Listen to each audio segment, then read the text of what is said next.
Olá, meus caros alunos, sejam todos muito bem-vindos à nossa quinta aula de Vistoria, Avaliação e Perícias. Eu sou o professor Tiago Ribeiro da Costa e nós estamos trabalhando agora com uma aula gravada, uma aula que visa estudar um pouco mais sobre o conteúdo de laudos periciais. Vocês se lembram que na semana passada a gente discutiu um pouco sobre esse assunto e eu apresentei para vocês um laudo bastante complexo, que era o laudo da Wise Engenharia, né? Nós mostramos até na tela, na internet, da nossa interação ao vivo. E até eu recebi vários feedbacks dizendo: professor, mostra mais laudos, professor, demonstre outros laudos que são um pouco menos complexos, para que a gente possa compreender como esses laudos são feitos, quais são os itens necessários. E cá estou para ilustrar para vocês mais alguns laudos, laudos mais simples, é bem verdade, frente àquilo que se pede, aquilo que é solicitado pelo Poder Judiciário ou até mesmo por uma pessoa em caráter particular. Lembrando que a produção de um laudo pericial ela não obedece tão somente àquilo que se encontra no Código de Processo Civil, quando a gente pensa somente em perícia para o âmbito judicial. Não. A gente pode obedecer aquele código, mas nós podemos produzir laudos de caráter mais simplificado para atender os anseios, principalmente dos nossos clientes, que na maioria dos casos são agricultores ou representantes de agroindústrias, representantes de empresas do ramo agropecuário que querem a nossa opinião técnica acerca de determinados casos, tá? Então a aula de hoje tem esse intuito, ela vai ser um pouquinho mais curta, mas ela vai ser bem ilustrativa com relação a uma diversidade de conteúdos ligados a laudo, tá? Entretanto, eu gostaria de fazer aqui algumas pequenas pontuações antes de darmos prosseguimento. Vocês viram na aula da semana passada que o laudo que nós conversamos, que era aquele laudo da WISE, talvez seja um dos laudos mais complexos realmente para a gente poder entender o que é um laudo em si. Pelo menos do ponto de vista estrutural, eu penso que tenha ficado claro, né? Se a gente observa o nosso artigo 473 do Código de Processo Civil, onde nós temos a determinação de quais são os assuntos e as partes que devem compor um laudo, eu imagino que pela leitura daquele laudo vocês devam ter percebido que o que está presente no documento técnico realmente corresponde ao Código de Processo Civil. Basicamente, para recapitular, quando a gente fala sobre um laudo pericial, nós estamos falando sobre um documento técnico que vai auxiliar o juiz e que vai auxiliar as partes envolvidas em um contexto de litígio a ter um entendimento técnico mais claro dos motivos que levaram à ocorrência daquele sinistro.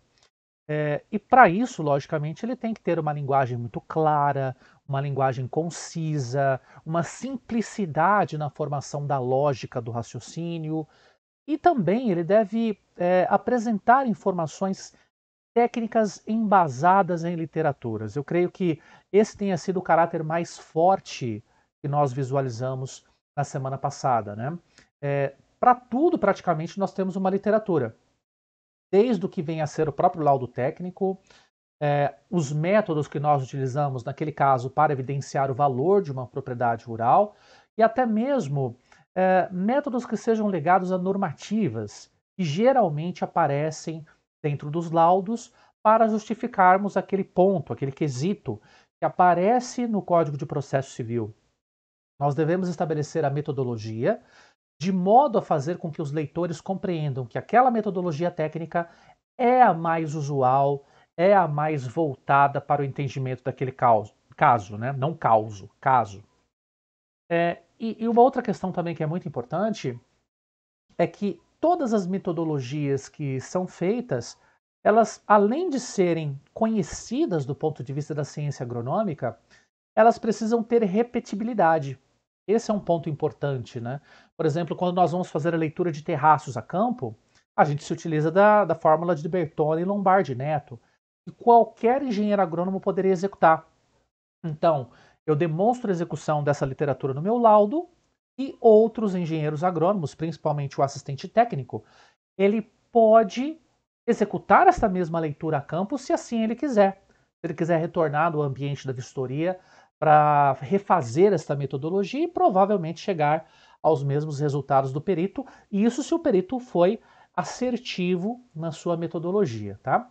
Então, é importante que a gente recoloque essas pontuações, esses dados, para que vocês compreendam que compor um laudo não é algo tão difícil. Estruturalmente falando, não é.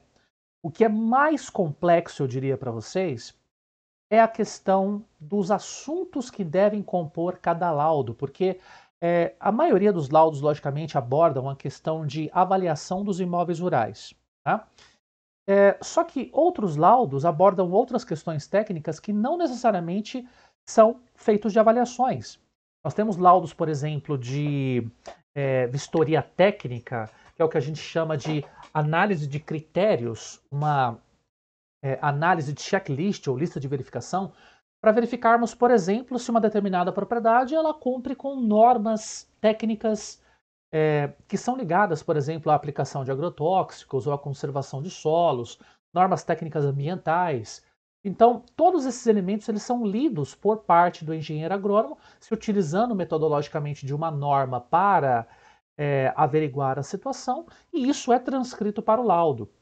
Então, volto a dizer, um laudo não é complexo, mas o que vai dentro dele, o recheio dele, as informações dele, é que podem ser complexas, dependendo, logicamente, da causa que nós estamos avaliando. Eu diria para vocês que um laudo de avaliação de perdas de colheita é um dos mais simples, que são laudos de seguradoras, laudos ligados a Proagro, a projetos agropecuários. Beleza, isso aí é mais simples, porque ele já tem um certo formato, um conjunto de informações mais sintéticas que permitem com que o banco evidencie se houve ou não o sinistro ou o nexo causal. Agora, quando a gente parte para o âmbito agronômico de fato, principalmente com a perícia judicial, aí os laudos se tornam mais complexos. O objetivo então da aula de hoje é trazer para vocês mais alguns laudos para vocês perceberem qual é a similaridade que existe entre estes laudos e aquilo que é preconizado por meio do Código de Processo Civil, especialmente no seu capítulo 10º, da composição da prova pericial, tá certo? Bom, para isso, deixe-me verificar aqui o jogo de telas que nós temos. Eu trouxe para vocês, na verdade, nós temos aqui uma janela que nos leva para o navegador, tá? É justamente este artigo técnico do nosso Código de Processo Civil. Ali vocês estão vendo o artigo 473 deste código, e ele insere para nós quatro elementos bem importantes, embora o último elemento esteja um pouquinho cortado, mas eu coloco para vocês a tradução deles, tá? Então, o que o laudo pericial deve conter? Ele deve conter a exposição do objeto da perícia. Então, é pertinente no comecinho do laudo que a gente apresente exatamente o que nós estamos fazendo, qual é o objetivo do laudo. Eu vou valorar uma propriedade rural? Ou eu vou fazer uma avaliação de perdas de colheita? Ou ainda, eu vou fazer uma análise de dados em cima de documentos técnicos apresentados pelos autos? O que eu vou fazer? Eu preciso deixar isso muito claro e fundamentado para que as pessoas que estão lendo o meu laudo, elas entendam exatamente qual é o assunto predominante. Além disso, a análise técnica ou científica realizada pelo perito. Essa análise técnica ela aparece muito mais no contexto de uma espécie de resposta que o perito tenha que dar, principalmente aos questionamentos que são executados pelo juiz e pelas partes, os quais nós chamamos de quesitos. O terceiro item, indicação do método utilizado, esclarecendo-o e demonstrando ser predominantemente aceito pelos especialistas da área de conhecimento. Então aqui é que vem a questão da fundamentação. Eu estou me utilizando, por exemplo, do método de Bertone e Lombardi Neto para fazer o levantamento dos terraços. Esse método ele precisa ser comprovado como aceito pela ciência agronômica. Então, é bem tranquilo a gente fazer essa análise apontando para outros laudos ou outros casos, ou até mesmo artigos científicos, que se utilizam dessa mesma metodologia só para comprovar que de fato a metodologia é aceita. E sinceramente falando, não existe nenhuma outra metodologia mais aceita que Bertone e Lombardi Neto para que nós possamos calcular a distância existente entre os terraços em nível horizontal, que é o que a gente chama de EH, e o desvio vertical no terreno, que a gente chama de EV. Fora que também essa metodologia do Bertone e Lombardi Neto está lá no Boletim Técnico 71 do IAPAR de 2010, que é o que eu brinco com a turma, que se chama livro da preguiça. Por quê? Ele nos dá todas as variáveis pertinentes ao solo, e a partir dali, de acordo com a declividade, nós temos a questão de quanto que tem que ser o EV, de quanto que tem que ser o EH. Né? Então essa é uma metodologia muito referendada, muito utilizada no contexto agronômico, e é fácil de provar que isso é utilizado. Então a gente tem que fazer isso com todas as demais metodologias. Para dados que exijam tratamentos estatísticos, nós devemos provar por que nós estamos utilizando o método, por exemplo, de teste de médias, e nós devemos expor por que a gente está utilizando, por exemplo, o teste T, o teste de Tukey, o FDSNetScore, o SNK, ou qualquer outro método. Assim como se nós estivermos avaliando regressões, por que o modelo da regressão quadrática é o modelo mais utilizado do ponto de vista agronômico. Então, tudo tem que aparecer de maneira justificada. Tá? Outra questão, item 4. A resposta conclusiva a todos os quesitos apresentados pelo juiz, pelas partes e pelo órgão do Ministério Público, caso o Ministério Público esteja envolvido. Né? E eu volto a dizer, quesitos são apenas questões técnicas que são elaboradas pelas partes, em especial juiz, parte requerente e parte ré ou requerida, mas também podem ser elaboradas pelo Ministério Público, uma vez que o Ministério Público também pode ser qualificado como uma das partes presentes ali nos processos judiciais. Perfeito? Outra questão também está ali no parágrafo 1 e no parágrafo 2.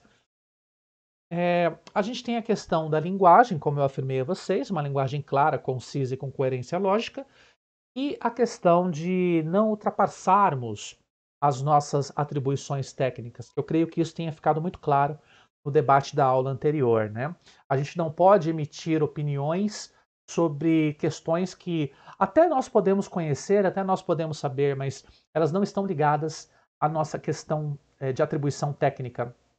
O exemplo que nós utilizamos na aula passada, do laudo da UAS, o engenheiro florestal que fez aquele laudo, ele poderia inferir que aquelas árvores, pinos, estavam atacadas por macaco-prego, né? Ou mico-leão dourado, eu não me lembro exatamente qual era o animal, mas eles estavam raspando essa madeira para encontrar alimento. E esse raspar dessa madeira depreciava o seu valor. Lembram-se disso? Nós apresentamos isso na aula passada. O engenheiro florestal ele tem total condição de estabelecer isso, porque ele tem conhecimento, principalmente dos quesitos ligados à qualidade da madeira. Agora, quando a gente parte para a análise de um engenheiro agrônomo, nós não temos na zoologia um entendimento mais aprofundado sobre os aspectos comportamentais desses macacos e a sua interação com as árvores. Então eu não posso simplesmente dizer, eu acho que foi o mico, eu acho que foi o bugio, eu acho que foi o pica-pau. Não podemos dizer de maneira nenhuma, porque isso não nos compete. E nem podemos fazer inferências no texto dos laudos. Tá? Que isso fique muito claro, para que nós não desobedeçamos o que está imposto no artigo 473 do Código de Processo Civil. Uma outra questão que eu julgo importante também está relacionada à impugnação de laudos. Tá? Às vezes, por cometer um deslize desse, por a gente estar opinando por alguma questão ou dentro de alguma questão que não seja relacionada à nossa área de atuação, a parte que se sentir prejudicada pode pedir impugnação e ela terá razão, pois está embasada em um dos artigos do Código de Processo Civil. E quando o nosso laudo é impugnado, todos vocês sabem, nós não vamos receber a totalidade dos honorários ou parte dos honorários que ainda nos resta ser pago. A gente produziu o alvará e solicitou, por meio deste alvará, o adiantamento dos honorários. Perfeito? Então, essa é uma outra questão que precisa ficar muito clara para que nós não corramos o risco de perder recursos. Afinal, conquistar uma perícia não é um serviço muito fácil, e a partir do momento em que nós conquistamos, a gente precisa andar dentro daquilo que é preconizado em lei. Volto a dizer, portanto, a leitura do capítulo 10 e do capítulo 11 do Código de Processo Civil acaba sendo uma das atividades mais importantes que nós devemos fazer no nosso dia a dia. Perfeito? Pessoal, vamos avaliar agora alguns documentos, outros laudos, né?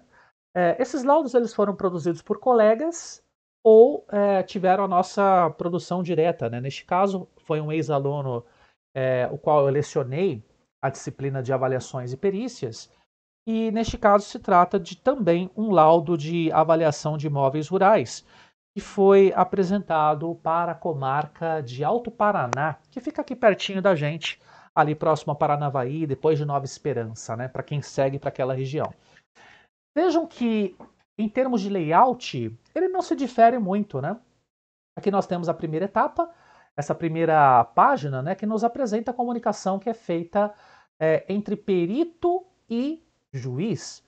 E vejam que aqui nós temos os mesmos dizeres daquele laudo da UAS, excelentíssima doutora juíza de direito da Vara Civil da Comarca de Alto Paraná. Nós temos aqui indicado em azul a questão do processo. Trata deste número de processo. É um processo ligado à interligação elétrica entre uma usina produtora de energia e o sistema elétrico brasileiro. Então há necessidade de se instalar torres de eletricidade.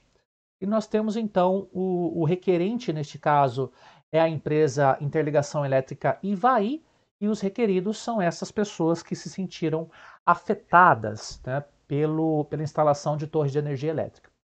Só para vocês entenderem o contexto do processo, toda vez que nós temos a instalação de torres de eletricidade, ou quando nós temos a instalação de diques, de açudes, de represas, instalação de estradas, ampliação de pistas de aeroportos, tudo isso perfaz aquilo que nós conhecemos por servidão administrativa.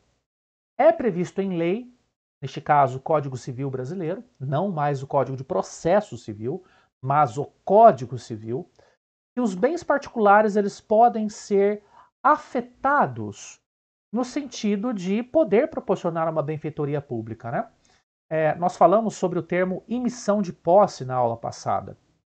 Emissão de posse, volto a dizer, significa a permissão ao concessionário, aquela pessoa que tem a emissão concedida, a permissão para aquela pessoa ou empresa fazer o que ela precisar para instalar a benfeitoria em questão. Então, nós estaremos falando sobre abertura de estradas, passagem por carreadores, instalação de torres. Existe todo um manejo da terra que precisa ser feito para que a benfeitoria seja de fato instalada. E isso acaba gerando, podemos dizer, um prejuízo para quem é dono da terra, para quem tem essa terra por domínio, e também acaba gerando o que a gente chama de prejuízo remanescente. O que isso significa? Uma propriedade que tenha essa servidão administrativa, ela vai ter uma desvalorização para a parte residual, para aquela parte que não foi afetada pela servidão. Isso fica muito fácil da gente compreender, né? Na medida em que a gente comercializa uma propriedade rural, as propriedades rurais que estão livres, que não tem torre, que não tem nenhuma dessas construções, elas têm um valor um pouco maior frente ao valor das propriedades que têm ali essas servidões instaladas, que têm esses dispositivos instalados. Por quê? Se eu penso numa servidão administrativa para instalação de linhas de transmissão de energia por torres, a área em questão ela vai ter uma série de problemas e de restrições para que eu dê continuidade às atividades agropecuárias.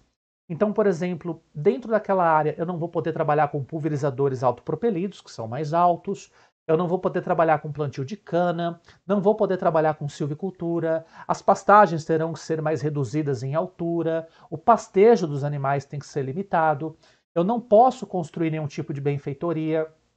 Ou seja, os usos possíveis para aquela terra são usos mais restritos. E por termos usos mais restritos, se a gente pensar em capacidade de uso das terras, há também uma diminuição da capacidade de uso. É como se nós disséssemos, olha, uma terra que é A2 passará a ser no máximo um B7, ou nem isso, passará a ser um C8. Ela é mais recomendada para conservação de recursos naturais. Então, essa situação deprime o valor da propriedade.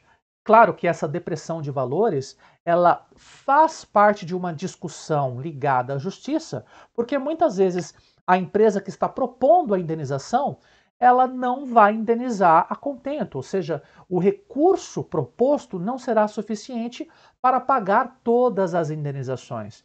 Então, por conta disso, é que as ações são feitas, os laudos são solicitados, para que nós nos aproximemos, por meio de métodos periciais, de um determinado valor. Então, este laudo que vocês estão vendo, este laudo aqui, que vocês estão vendo, ele é um laudo muito semelhante àquele da UAS.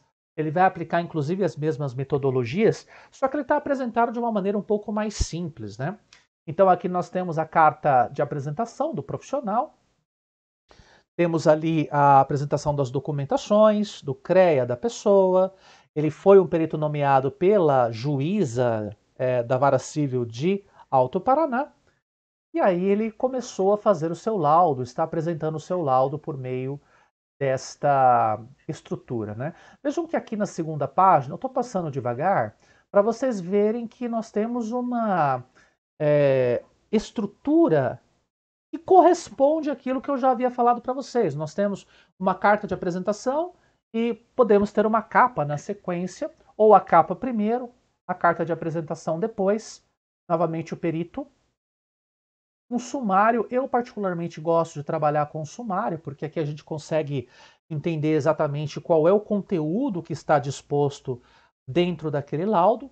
E vejam que nós temos aqui praticamente todos os itens que nos permitem caracterizar o objeto, o método, o tratamento de dados e as conclusões.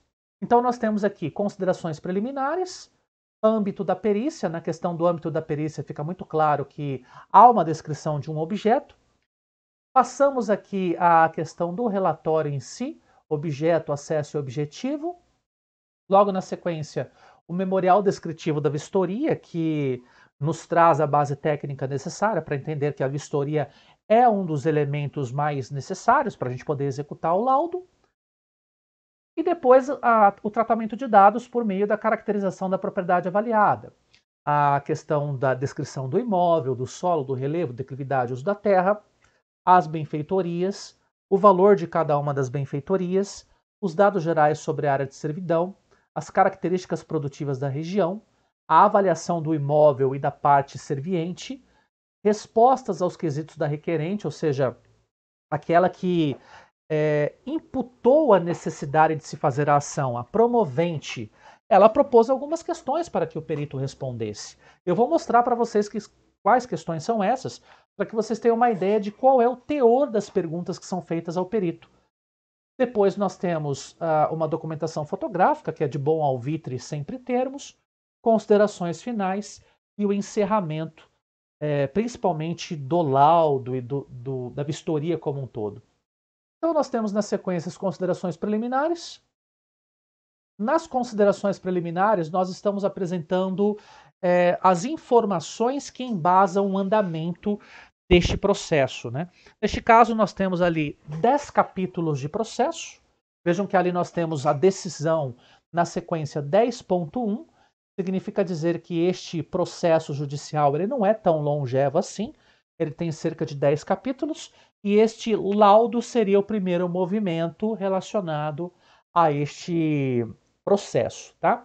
Então aqui nós temos todo o histórico do processo. Neste caso, quem entrou com a ação, quem foi o promovente foi a Elétrica Ivaí, para que ela pudesse comprovar que a sua indenização proposta é uma indenização válida dentro do contexto de mercado. Dada esta situação e em cumprimento ao respeitável despacho, vejam que ali nós temos uma linguagem um pouquinho mais culta, uma linguagem mais aproximada daquilo que realmente o perito tem que realizar.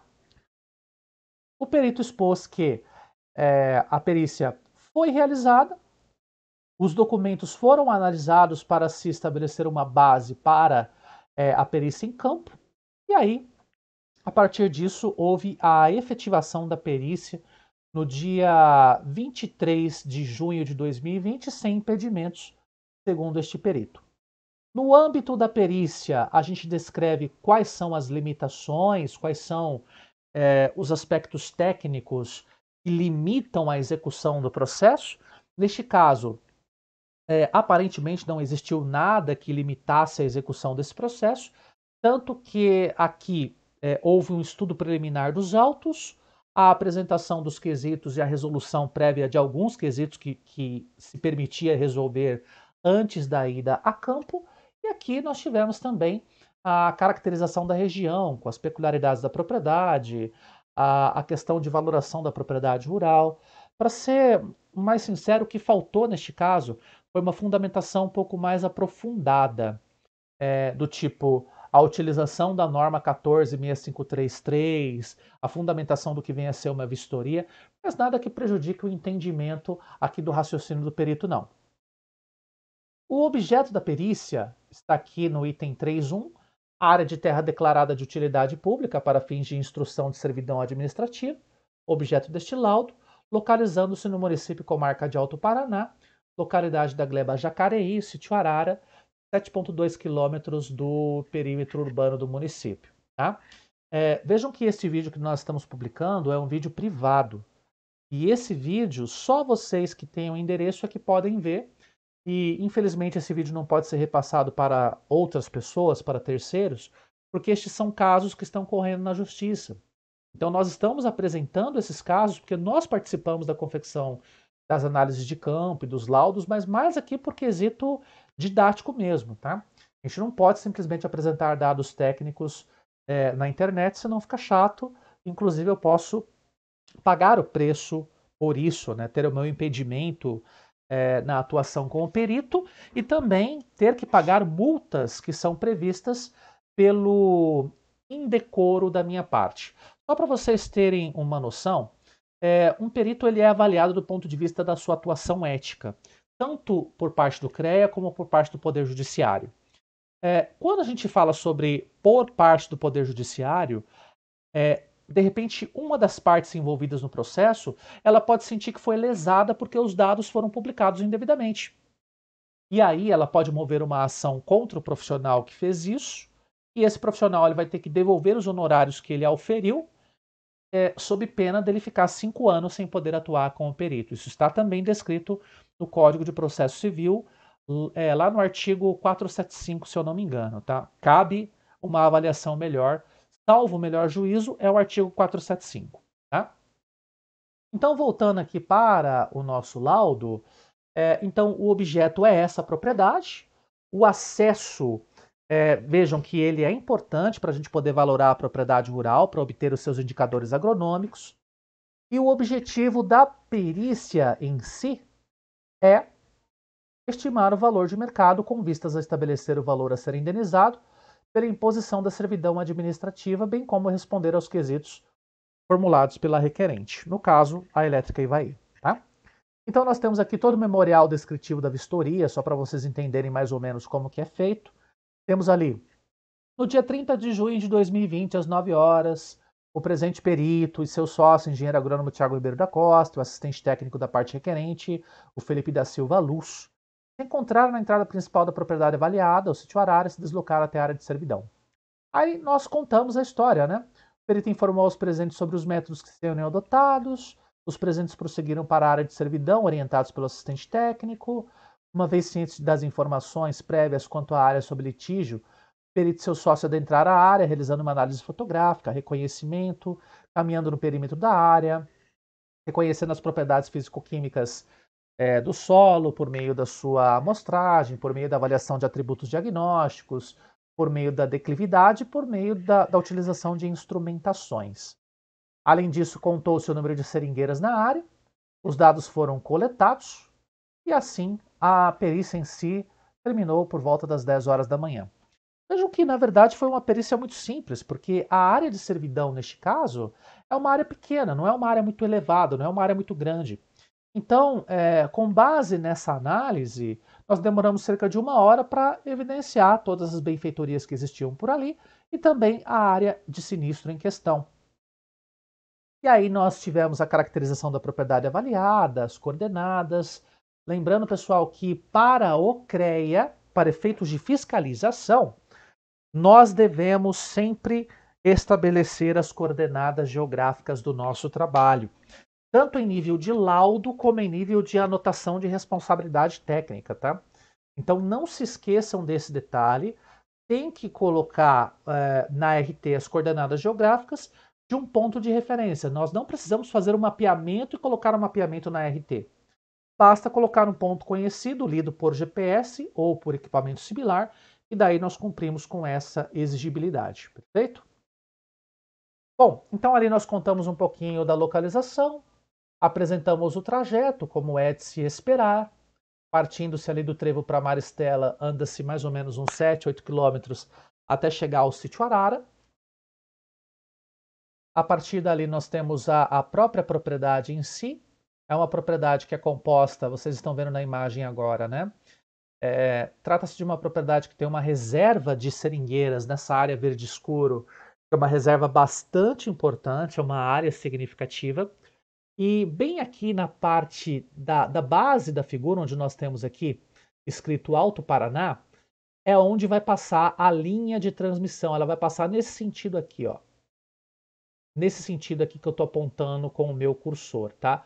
Vai cortar muito provavelmente a área de seringueira e vai cortar também uma área que estava preparada ali naquele momento para o plantio de mandioca. A capacidade de uso dessa terra aí é um pouquinho mais restrita, mas é uma terra muito boa, ao meu ver, uma terra bastante apta para desenvolvimento de atividades agropecuárias. Então nós temos ali a figura 3, aqui na verdade é uma figura de outra propriedade, tem um erro nessa imagem, e a partir daqui nós temos a matrícula, solos, relevos e declividades, nós temos a apresentação ali da área de solos, a classificação de solos, como nós tivemos ali no outro lado, laudo da Weiss Engenharia, neste caso é um argissolo vermelho, ou seja, todas as caracterizações, né, tudo que era importante de ser caracterizado, declividade, as benfeitorias, né, valor das benfeitorias, nesse caso o cálculo do valor de benfeitoria é feito basicamente com a questão da leitura dos valores de compra, é o método que eu vou ensinar para vocês, que é o valor de venda, né? E ali vocês estão vendo que se trata de plantio de eucalipto. O que está acontecendo com esse laudo, eu vou explicar para vocês, é que ele está misturado. Nós fizemos 2 laudos para falar a verdade. Esse laudo que eu abri, ele tem muito residual do sítio São Miguel. Por isso que estão aparecendo algumas coisas um pouco diferentes. Não estranhem, mas o restante desse laudo ele lida com outro sítio que não é o sítio Arara. Mas o laudo que foi entregue na Justiça, que foi entregue na comarca de Alto Paraná, ele já está bem certinho, tá? É que aqui desse arquivo foi uma versão prévia, eu acho que teve uma confusão de dados, até certo ponto falava do sítio Arara, de um certo ponto em diante começou a falar do sítio São Miguel, que também é ali em Alto Paraná. Então, só para justificar para vocês essa situação. Mas a ideia é a mesma, né? Trata de uma área que vai ter a passagem do Linhão. No caso dessa área do sítio São Miguel, então, nós temos, só voltar um pouquinho aqui na imagem, essa imagem aqui ilustra onde vai passar a servidão administrativa, bem onde eu estou colocando meu cursor aqui, pegando praticamente o contorno aqui deste córrego que passa aos fundos da propriedade. O córrego passa nessa direção onde eu estou colocando a minha mão, a mãozinha, né, do nosso cursor, e as torres vão passar justamente aqui, cortando mais ou menos 2,18 hectares de terras, que são terras hoje úteis, com uma capacidade de uso B6, porque já é uma área um pouquinho mais declivosa e ela serve tão somente para pastagens e plantio de eucalipto. Então aqui a gente demonstra quais são as características da área em questão, quais são as áreas, capacidade de uso, declividade. Nós apresentamos quais são as benfeitorias que se encontram por ali. Neste caso, plantio de eucalipto, 0,16 hectares. E uma outra área bem pequena também de braquiária. E aqui a gente chama a atenção da ABNT 2019, de acordo com a sua norma 14.533, que estabelece o uso do método comparativo de mercado para benfeitorias, as quais nós podemos comercializar. Neste caso, são R$ 1.280 de eucalipto, mais o custo de formação e manutenção da pastagem. E vocês estão vendo agora, se trata de R$ 5.493,42. Tá? Com relação à área de servidão, os próprios proponentes ou requerentes, eles estabeleceram um método próprio para calcular esta servidão. Então, eles chegaram a uma conclusão que o valor indenizatório ele deveria ser 36% do valor da área, e no nosso caso, nós chegamos por meio de metodologias próprias que seria um pouco mais do que isso, considerando não somente as terras em si, mas considerando também a questão das benfeitorias que ali estavam instaladas. Então, houve a apresentação das características produtivas, o método avaliativo, aqui novamente chamando a avaliação dos imóveis rurais, aqui embaixo está bem descrito que se trata da norma da ABNT 146533, além de termos utilizado a questão de dados até mesmo computacionais, do SISVAR, para fazer uma análise de médias de valores e de desvio padrão ali dos valores que existem na região, chegando a um valor unitário das propriedades rurais por volta ali de R$ 51.702 e R$ 58 por hectare. Assim, avaliamos o valor das terras, avaliamos o valor de servidão também, apresentando todas as metodologias. Vejam que não é nosso intuito apresentar nesse momento quais são os métodos utilizados, mas sim a composição dos assuntos que estão presentes aqui no laudo. E aqui é um pouquinho menos complexo do que os exemplos que nós estávamos utilizando até a aula passada. E aí nós chegamos ao valor de servidão, que neste caso é R$ 43.429,08, considerando-se o total da área servienda, levando-se em consideração que ela não tem o mesmo valor que um hectare cheio que não sofre servidão administrativa, um hectare que não é afetado. Então, vejam que aqui, neste laudo, nós apresentamos claramente qual é o objeto. Se trata de uma avaliação de imóveis rurais de uma área de servidão. Apresentamos também este objeto do ponto de vista de ser uma propriedade rural. Apresentamos o objetivo e cumprimos com o objetivo que é apresentar o valor indenizatório.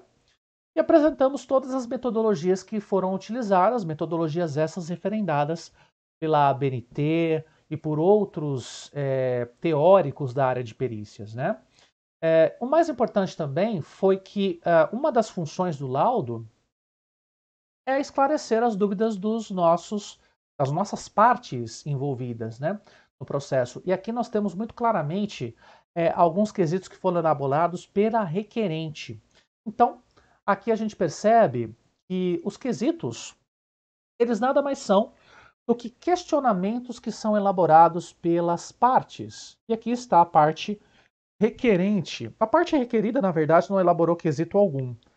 E o juiz também não elaborou quesito algum. Aqui eu trouxe os dados só para vocês terem uma ideia do que é um quesito. Uma vez que a gente não conseguiu ver os quesitos adequadamente na aula anterior, aqui nós entendemos que o quesito nada mais é do que uma pergunta. Então, é justamente para a gente não se assustar com relação a isso, né? Então, veja lá a primeira pergunta. Queira o ilustre perito informar, com base na documentação do imóvel, o registro imobiliário, qual é a sua caracterização, se ele é rural ou se ele é urbano. Então, a gente analisa o plano diretor da cidade, a gente analisa aquilo que se encontra nas matrículas, por isso que é importante a gente se direcionar a um cartório de registro de imóveis para identificar a escritura dessa propriedade, e a partir da identificação dessa escritura, a gente consegue determinar se de fato ela está em um território mais rural ou urbano.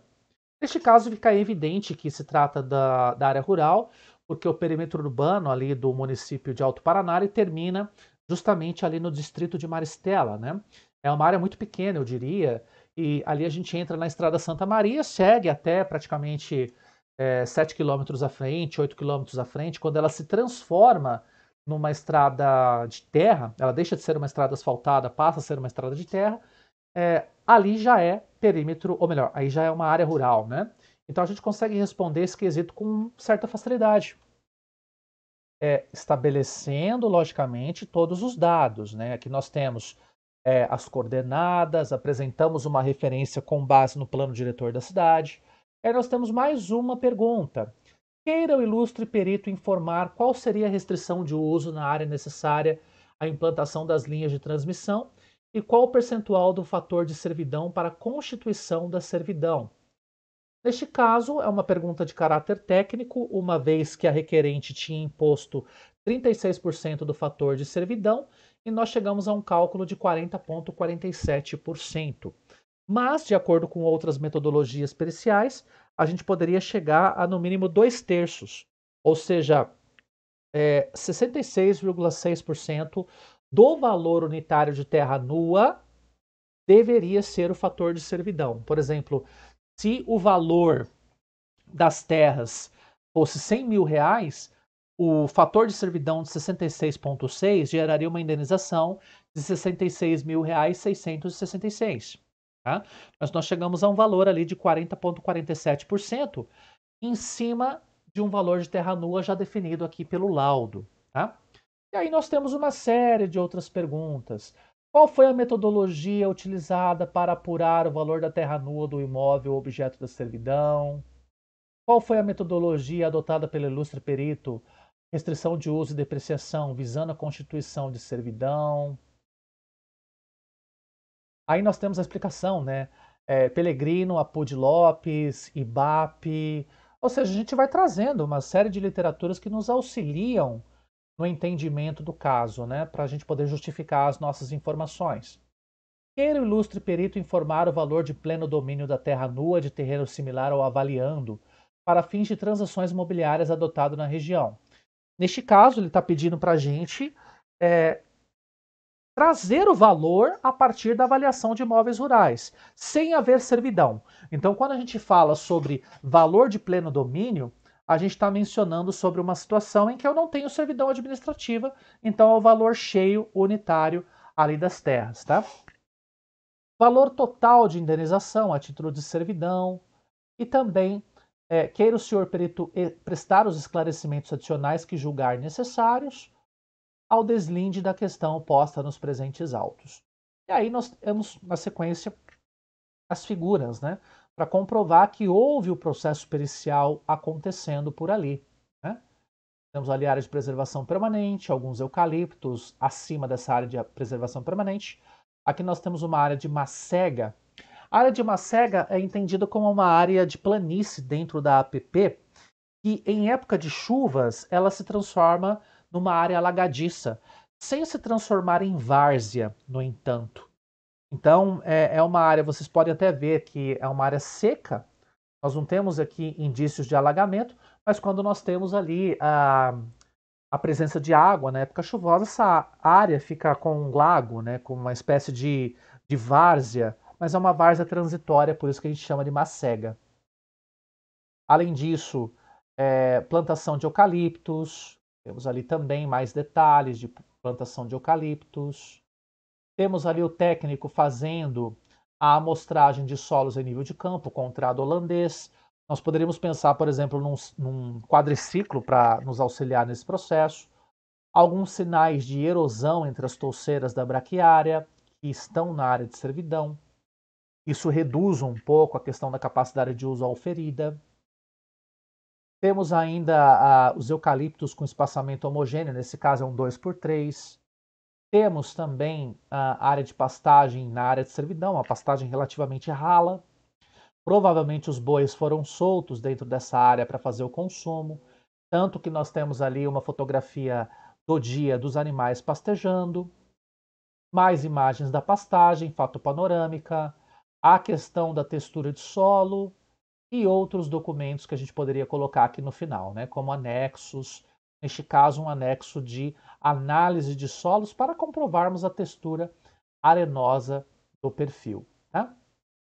Então, meus caros, aqui nós temos apresentado a vocês um laudo que tem um nível de informações um pouco diferente, né? Ele é de avaliação de imóveis rurais, só que é um laudo mais simples, é um laudo que apresenta a fundamentação, que apresenta as suas informações, que apresenta os itens pertinentes ao Código de Processo Civil. No entanto, este laudo não tem todo aquele rol de informações que nós tínhamos naquele laudo da Wise que nós vimos na semana passada. Por quê? Porque a área é menor. A motivação que nos fez fazer o laudo, apesar de ser a mesma motivação lá do laudo da Wise, que é a avaliação dos imóveis rurais, nós estamos lidando com áreas muito diferentes. No caso, nós temos uma área com 7.000 hectares na Wise, da semana passada, e neste caso aqui do sítio São Miguel, sítio Arara, são áreas menores, 200 hectares, 100 hectares, que demandam, então, a comprovação técnica, a formação de uma prova pericial com menos complexidade. Já o segundo caso, vou só colocar ele aqui na tela, é um laudo que não é exatamente de valoração de imóveis rurais, tá? É um laudo de análise de sinistro, mas que se exigiu, logicamente, a leitura de valores. Então, aqui neste caso, foi um laudo que eu produzi pela minha empresa. Essa Avantes Assessoria de Desenvolvimento é a nossa empresa de trabalho. E aqui nós temos a capa, né, do sítio São Luís, lá de Bom Sucesso, estado do Paraná. Aquele laudo que nós produzimos lá, considerando a queimada, lembram dele?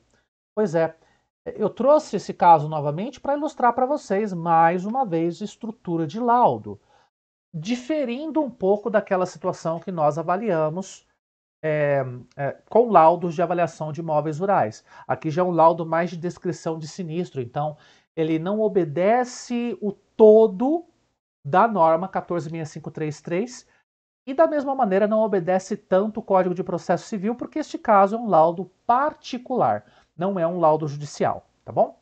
Então, voltando aqui à exposição, nós temos uma carta de apresentação, mais uma vez. No meu caso, engenheiro agrônomo, engenheiro de segurança do trabalho, perito particular, honrado pela escolha para atuação no processo de investigação do sinistro aqui relatado, bem respeitosamente a vossa presença no sentido de apresentar o laudo técnico da propriedade rural de São Luís. E aqui a gente agradece e pede deferimento do referido laudo, né? Vejam que neste caso, como nós não tivemos a necessidade de assinar o laudo digitalmente, aqui nós colocamos a nossa assinatura como deve ser, assinatura profissional mesmo, assinatura por escrito, né?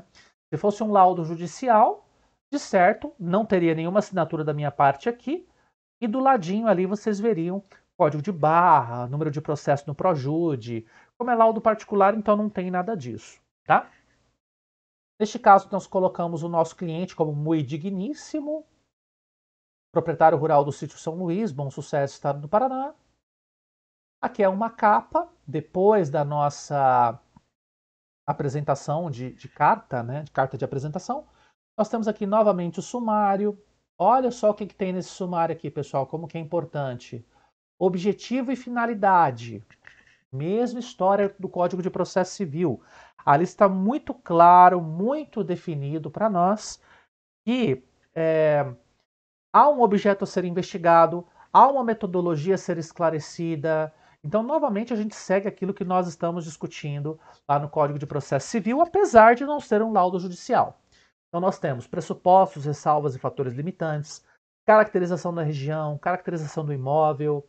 Aí, dentro da caracterização do imóvel, nós temos novamente localização e características gerais do imóvel rural, solo, relevo, declividade, uso da terra e as benfeitorias. Logo na sequência, nós temos a investigação do sinistro, o histórico, a vistoria e o processo de tratamento de dados. Então, aqui a gente está contando a metodologia que foi utilizada, da discussão do caso, que seria o tratamento de dados, e do parecer, que é a nossa conclusão técnica ao final deste processo. Tá? Vejam que aqui, pessoal, eu coloquei a marca d'água de rascunho, porque este foi um projeto prévio. Prévio no sentido de ser uma versão quase finalizada do laudo. Aqui nós apresentamos o laudo para o nosso cliente e vejam, qual que é a diferença entre um laudo judicial e um laudo particular? No laudo judicial, nós não temos essa questão de apresentar o laudo para o nosso cliente para apreciação. Até porque o Código de Processo Civil, ele já nos diz com muita clareza. O laudo tem que ser apresentado dentro do tempo outorgado pelo juiz e as partes terão uma etapa de 15 dias para apreciar o seu documento, mais 15 dias para estabelecer o seu parecer, caso eles desejem. Quando a gente tem um laudo particular, é de bom alvitre, de bom costume, que a gente termine o laudo, chame o nosso cliente e diga: olha, cliente, este aqui é o meu texto, este aqui é o meu laudo. Isso atende aquilo que você precisa? A gente vai perguntar, na verdade, se atende aquilo que é necessário ou não, porque ele vai precisar daquele laudo para alguma finalidade. Então, de repente, ele quer que a gente reforce alguma informação que não tenha ficado tão reforçada no laudo. Não é mudar a caracterização do sinistro. Não é forçar a barra para criar uma justificação técnica sobre um determinado elemento que favoreça o seu cliente. Não.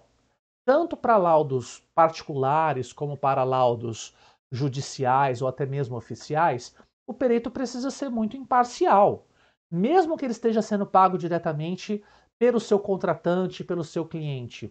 Ele precisa estabelecer toda uma análise técnica sobre aquilo que de fato aconteceu. Mas ilustrar o laudo para o cliente, perguntando: olha, tá legal desse jeito, isso atende a sua problemática, aos seus quesitos, aquilo que você gostaria? Se atender, ok. Se não atendeu, a gente conversa com o cliente, tenta obter dele o que ele gostaria de informação ali, desde que seja pertinente à nossa ética profissional, a gente insere. Por isso que essa versão aqui é mais uma versão de rascunho, né? E ali a gente coloca o objetivo e a finalidade do laudo de uma maneira muito clara. O presente laudo pericial tem por objetivo assistir ao contratante e a sua representação jurídica nas questões técnicas colocadas em julgamento no presente caso, buscando se esclarecer as dúvidas e conflitos existentes sobre o sinistro ocorrido em área rural denominada Sítio São Luís. Aí nós temos as matrículas e os lotes, e vale dizer, a documentação que nós consultamos foi uma documentação obtida no cartório de títulos lá de Jandaia do Sul, né? Que estava presente inclusive na documentação que foi fornecida pelo cliente. A partir daí, nós vamos para o próximo capítulo. Aliás, veio uma dica de TCC, tá? Aqui vocês estão vendo que a página do primeiro item, no caso seria a introdução para vocês, é a página 1. E toda vez que vocês separarem capítulos, separem com quebra de seção em outra página. Estão vendo que aqui o capítulo 2 ele apareceu na página 2? Então, você tem, por exemplo, introdução, é página 1. Na página 2, se a tua introdução for curtinha e abordar tão somente uma única página, a página 2 vai ser reservada para você comentar sobre o seu levantamento. E aí, quando você terminar o seu levantamento, por exemplo, na página 85, a página 86 é que vai ser reservada para você começar o teu diagnóstico. Assim como, se você tiver 5 páginas de diagnóstico e você começar a falar sobre o teu planejamento na página 92, vai ter que ser no começo da página como está aqui. Então é uma dica importantíssima, dica de ouro para ajudar vocês aí no processo de construção de um TCC, tá bom? Então, nos pressupostos, aqui a gente explica, né, quais são as limitações em termos de metodologias e normas que nós utilizamos. Vejam lá, o presente laudo foi realizado com base no que determina a ABNT, por meio da norma 146533. Volto a dizer, não é um laudo de avaliação de imóveis rurais, mas se trata aí de uma situação em que nós tivemos que nos utilizar deste método, porque houve uma demanda por parte do cliente em saber qual foi o prejuízo que ele teve a partir da queimada da pastagem e da abertura da vossoroca em sua propriedade. Tá? Então aqui nós analisamos os atributos técnicos de acordo com a norma e nós colocamos ainda, ó, apesar de não se tratar de um laudo de avaliação de propriedades rurais, julgou-se prudente utilizar os mesmos atributos descritos na supracitada norma, com a finalidade de melhor caracterizar a propriedade e ainda os sinistros decorridos da suposta má utilização da área produtiva. Além disso, nós colocamos que foram criteriosamente analisadas a forma física da propriedade, solos, capacidade de uso. Então aqui a gente está contando exatamente o que nós vimos na vistoria. E colocamos que o laudo é um instrumento de auxílio aos leitores no que tange ao entendimento técnico do cenário em que a propriedade se insere. E também que o estudo de caso ele se compõe a partir de hipóteses formuladas considerando os documentos e as provas periciais que foram colhidas lá na propriedade rural. Então a gente não consegue concluir com 100% de assertividade se tem um nexo causal ou temporal de sinistros pretéritos. Então aqui a gente estabeleceu conclusões que foram encaradas como aproximações à realidade, não devendo ser utilizadas para estabelecer culpabilidade. Até porque a gente falou para vocês bem no comecinho da disciplina, um laudo jamais é utilizado para imputar culpa sobre alguém. Isso não é função do perito. O perito apenas demonstra os sinistros e demonstra o que aconteceu no caso que está sendo avaliado. De resto, quem vai pôr a culpa em alguém é a função, logicamente, do juiz, e isso é muito claro, né? Dando sequência, a caracterização da região, como nós apresentamos nos laudos anteriores. Aqui nós apresentamos basicamente quais são as atividades mais comuns no município de Bom Sucesso, que é um município que tem bastante lavouras temporárias, horticultura, lavouras permanentes e pecuária. Aqui nós colocamos alguns dados econômicos e quando a gente faz essa análise, é importante salientar para vocês que as atividades econômicas da propriedade precisam ser condizentes com as atividades econômicas do próprio município. Então, para deixar claro para vocês, por que eu estou apresentando estes dados, né? Os dados do IPARDES, os dados ligados ao Ministério da Agricultura, é só para dizer, olha, se o município de Bom Sucesso ele tem lavouras anuais, poxa, cana é uma lavoura anual. Então, a exploração do sítio São Luís é condizente com a exploração daquilo que é estabelecido para o município como um todo, né? Então, é condizente com a realidade. Dando continuidade, ali nós temos um perfil agrário mais ligado à agricultura familiar. Nós aqui fazemos a caracterização com base na localização desse município, que se compõe próximo a entroncamentos importantes em nível de estado. Se você ir de encontro à PR-369, você vai em direção ao noroeste do estado do Paraná, no caso Paranavaí e Maringá. Ou se você for pelo eixo contrário, você vai chegar em Londrina, que é um outro eixo muito importante, né? Ou você pode, inclusive, chegar à rodovia que nos leva a Curitiba. Por que não? A BR-376. Agora, se nós pegarmos ali a PR-546, ela vai ligar a Itambé, a Floresta, a Campo Mourão, e de Campo Mourão nós podemos esticar a nossa viagem até Foz do Iguaçu, se assim nós quisermos, tá? Então aqui nós apresentamos a localização do município, a questão dos principais acessos, agora a caracterização do objeto da análise. Aqui nós temos o sítio São Luís, caracterizado em toda a sua plenitude. Ele é um município localizado na zona rural, desculpem, a propriedade é localizada na zona rural. As coordenadas da propriedade são essas, na Gleba Ijuí, sítio São Luís.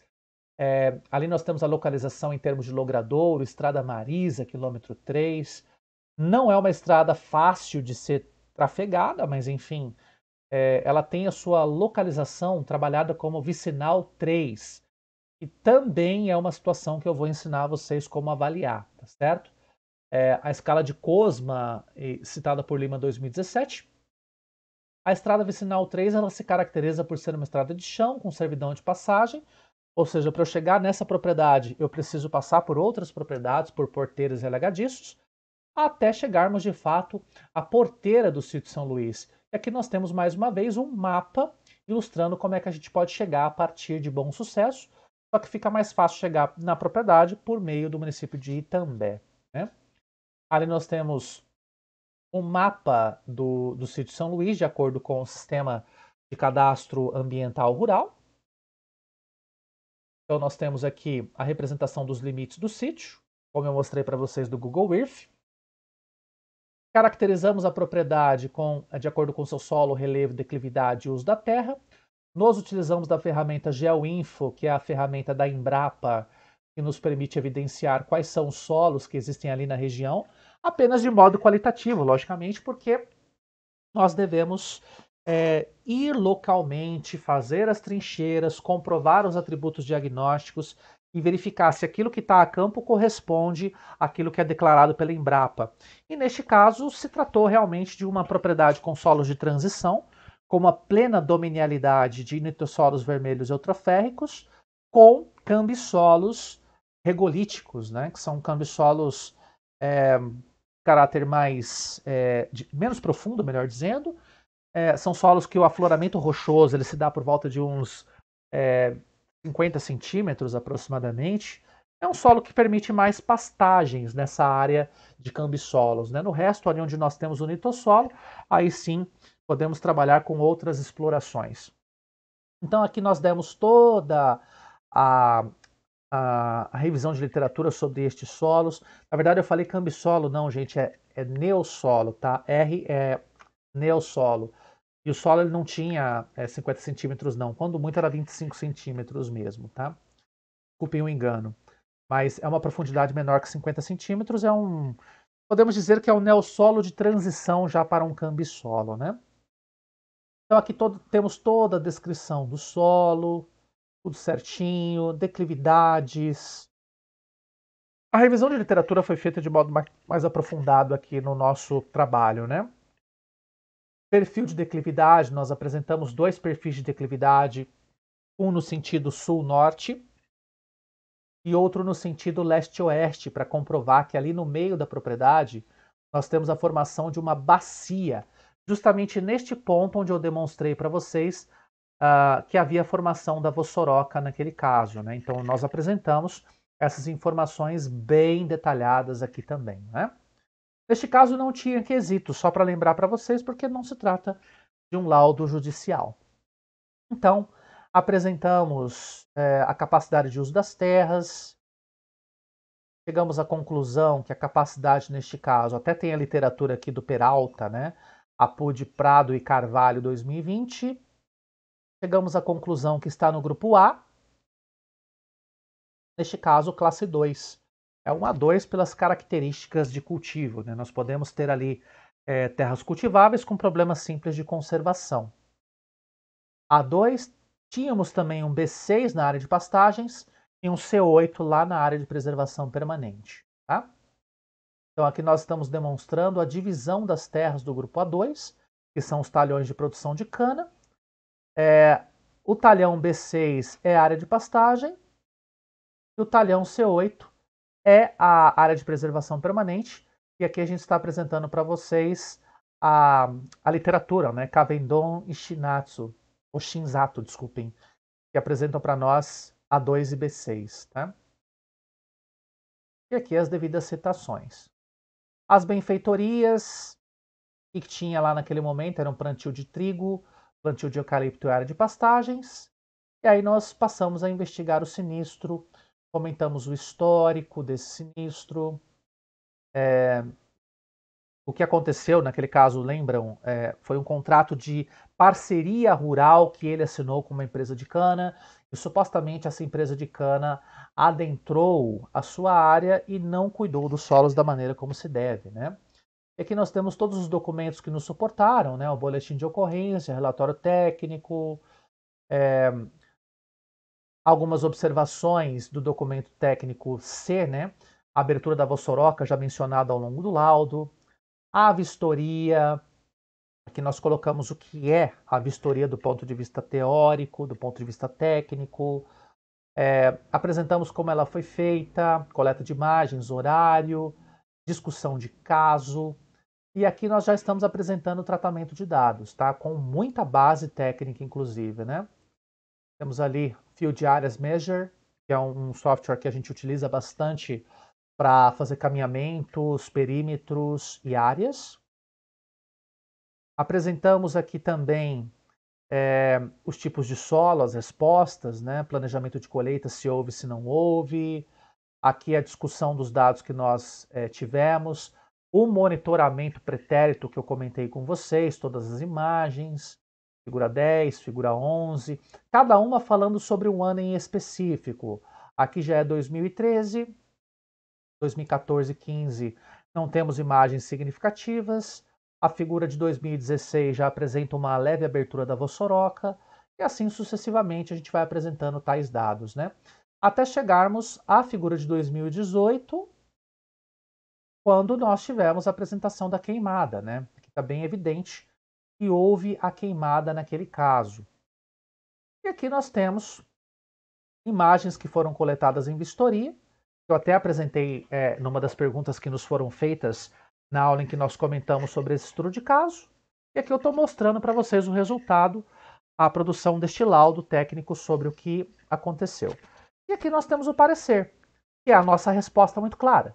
Considerando análise documental que remete ao histórico do caso avaliado, análise de imagens históricas de satélite do período anterior ao contrato de parceria rural entre as partes apresentadas neste laudo, análise de imagens históricas entre 2011 e 2019, período de vigência do contrato de parceria rural, a vistoria e a coleta dos dados em loco realizada por este processo pericial, as características edafoclimáticas às quais o sítio São Luís se insere, e ainda a ciência agronômica relacionada ao manejo da cultura da cana-de-açúcar e ao manejo de solo. Vamos colocar a gente aqui na janelinha para ficar melhor, né? Conclui-se que existe nexo temporal entre a ocorrência dos sinistros e as atividades ligadas ao contrato de parceria rural. Tá? Outras conclusões. Vamos adiante aqui. Opa, deixa eu só me colocar junto do texto, né? Aparentemente, existe relação entre as práticas agronômicas de manejo da cultura e de manejo de solos que contribuíram para a ocorrência da vossoroca. Nós chegamos a essa conclusão. Houve evidente evolução da vossoroca entre os anos de 2013 e 2017. Aparentemente, existe nexo causal entre as perdas nas pastagens e em área de eucalipto e a alegada queimada ocorrida em área de plantio de cana-de-açúcar, pela foto de 2018. E ainda existem passivos não mensurados que podem decorrer deste caso: perda de matéria orgânica do solo, desequilíbrio da microbiota, custos atrelados à recomposição da fertilidade do solo e ainda custos atrelados à recomposição do sistema de drenagem desta área, os quais não foram avaliados nesse certame, mas se estabelecem como conjecturas a serem avaliadas. Vejam que aqui, pessoal, nós fizemos uma emissão de opinião técnica, só que dentro daquilo que cabe ao engenheiro agrônomo. Afinal, se nós temos por conjectura que haverá diminuição da matéria orgânica do solo, a gente sabe avaliar a matéria orgânica, haverá diminuição da microbiota do solo, nós podemos quantificar isso em nível de laboratório, afinal faz parte do contexto da fitopatologia e da microbiologia. Se nós teremos também custos atrelados à recomposição da fertilidade do solo, esses custos nós podemos calcular. Então, quando existem conjecturas, e conjectura é uma hipótese, né? Que nós podemos aventar, mas que não foi investigado, nós podemos colocar isso no laudo. Olha, existe a hipótese de que há um custo maior associado à recomposição desse solo, à recuperação ambiental dessa área, mas que nós não calculamos porque não foi objeto deste laudo. O objeto foi: precisamos caracterizar a vossoroca e precisamos caracterizar o tamanho do prejuízo promovido pela queimada e promovido pela vossoroca em si. E assim, para caracterizar esse prejuízo, nós inserimos como alguns anexos, né? Aliás, não está nessa versão, está na versão final. Nós colocaríamos aqui a metodologia de avaliação destas perdas, né? Então, só para exemplificar, aqui nós calculamos o valor comercial do eucalipto que foi perdido, e nós calculamos a área, calculamos também a pastagem que foi perdida e calculamos o custo de recomposição dessa pastagem, que seria o custo de reforma de pastagens e manutenção. E também nós fizemos o cálculo daquele pedacinho de terra de 1,9 hectares que se perdeu formando a vossoroca, por meio do método comparativo de valoração de imóveis rurais, chegando a um valor aproximado de R$144 mil de indenização. No caso preposto pelo relatório técnico feito por um técnico agrícola, se supôs que o prejuízo seria maior que R$100 mil, algo que foi comprovado por meio do nosso método, método este que considerou a valoração do imóvel rural por meio da análise de valor de terra nua e, na sequência, pelo cálculo das benfeitorias, tá certo? Existem outros tantos casos, pessoal, mas para a gente não se alongar tanto, aqui eu trouxe esses dois casos e traria outros mais, para vocês verem que a estrutura de laudos ela não difere tanto de um caso para outro, né? A gente consegue perceber que os 4 elementos lá da nossa legislação, apenas lembrando para vocês quais são: exposição do objeto, análise técnico-científica realizada pelo perito, indicação do método utilizado, esclarecendo e demonstrando ser predominantemente aceito pelos especialistas da área do conhecimento da qual se originou, e ainda resposta conclusiva a todos os quesitos apresentados pelo juiz. Volto a dizer, este laudo ele não é um laudo judicial, então ele não tem um compromisso de obedecer o artigo 473 do Código de Processo Civil. No entanto, nós quisemos obedecer, porque a gente sabe que, hora mais, hora menos, provavelmente esse laudo vai ser utilizado como parte de um documento ou dos documentos do processo que se chamam autos processuais. Então esse laudo aqui ele vai poder entrar como parte dos autos processuais.